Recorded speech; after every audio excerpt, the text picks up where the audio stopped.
নির্বাচন কমিশন হায় হায় হায় হায় হায় হায় বন্দে মাতরম ভোট চোর গদি চোর ভোট চোর গদি চোর গদি চোর গদি চোর ভোট চোর গদি চোর গদি চোর গদি চোর ভোট চোর গদি চোর গদি চোর গদি চোর কংগ্রেসের প্যাকে আসবে পুরাগাপ্পা বাজারে মিছিলে দলে দলে যোগ দেন যোগ দেন যোগ দেন কংগ্রেসের প্যাকে আসবে পুরাগাপ্পা বাজারে মিছিলে দলে দলে যোগ দেন যোগ দেন যোগ দেন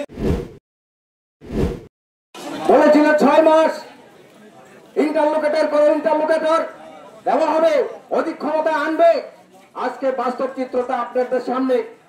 নেতারা কি করছে? অত্র এলাকা গোলাকাপ্পার মোথা নেতারা, সে গোলাকাপ্পা থেকে আরম্ভ করে পর্ব সারা ত্রিপুরা রাজ্যে মোথারা আজকে শুধু নেতারাই ফেলে পোপে কলা গাছের মতন হয়ে গেছে। বন্ধুগণ, সাধারণ মানুষ যে 18 সালে যে স্বপ্ন দেখিয়েছিল বিজেপি, যার কিছুই হয়নি, এখনো সেভাবে রয়েছে।